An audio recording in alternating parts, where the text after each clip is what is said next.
My life began when I was 11 months of age.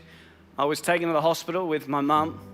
The following morning, I was diagnosed with an incurable cancer of the central nervous system called neuroblastoma stage 4.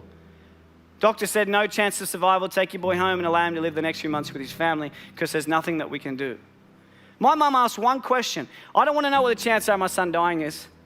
I just want to know what the chances are of my son surviving is. The doctors gave me a 96% death rate. They said, go home.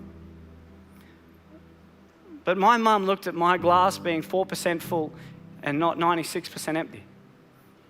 I started chemo on my first birthday. My chemotherapy cycle was 9 days on, 3 days off, 9 days on, 3 days off. Not for weeks, not for months, but for years. I was on that same cycle until my 4th birthday when a doctor came in and said, Kerry, we're sorry, the treatment's no longer doing the job. We need to go into surgery. I went into surgery. 6 hours later, the doctors came out and said, we didn't get it all. There's now nothing we can do. But the next day, a doctor came in from America. He said, we're trialing a drug. It's called DTIC. Never been trialed on humans before, only on animals. We're going to trial it on 25 kids. And I truly believe that outside of love, hope is the most powerful word in the English dictionary. This instilled hope into our lives. We started this drug 9 a.m. Tuesday morning. Within 24 hours, we were all transferred from the oncology ward to the burns unit. The after effects of this drug were so bad that we were completely covered from head to toe in blisters. What they would do is they would lie us in baths full of ice, trying to prevent our brains from frying. Within 1 month, 20 out of the 25 kids had passed away. Within 90 days, 24 out of the 25 kids were dead. My mum, she would sit there and she would watch a doctor come in and zip up a body bag and wheel them out because of the same drug that she chose to put me on. I say to people all around the world that I'm one of the lucky ones. But I never say I'm one of the lucky ones because I'm still alive. I say I'm one of the lucky ones because I wasn't my mum.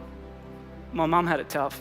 She had to make a choice to inject the drug into a child that has killed everybody that had ever taken it. I was on that drug until my 7th birthday, until one day I was finally allowed to go home. The doctor said to my mum, your son, he will never go to school, he will never play sport, he'll be a housebound baby, and if he reaches his teenage years, it'll be a miracle. I got really sick. I got taken to hospital. I had bacterial meningitis, had fluid on the brain. And then I had a stroke down the right-hand side of my body. And I would pray every night, but I wouldn't wake up in the morning. I just wanted God to take me. But I kept waking up every morning. And I realized all I need to do is give back to the world. It's not about what you take, it's about what you give. I thought the saying was the more you give, the more you shall receive, but that saying is wrong. The saying should be the more you give expecting nothing in return, the more you shall receive.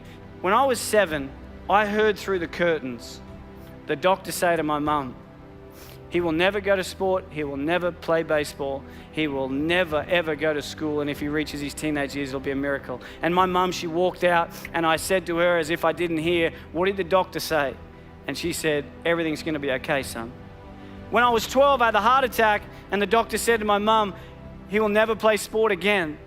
She walked out and I said, what did he say? And she said, everything's going to be okay, son. And earlier this year, I finally got a chance to return the favor. Unfortunately, earlier this year, the doctors found 4 tumors in my throat. I've never seen my wife cry so much in all my life. The doctor said to me, Michael, we're sorry, but tomorrow's not guaranteed. You need to slow down. But that's one thing we all have in common, because no one's guaranteed.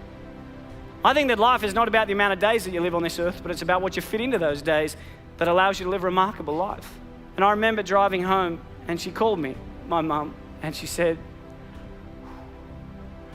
Mike, what'd the doctor say? And I said to her, Mum, everything's going to be okay. Every one of us, every single day, is blessed.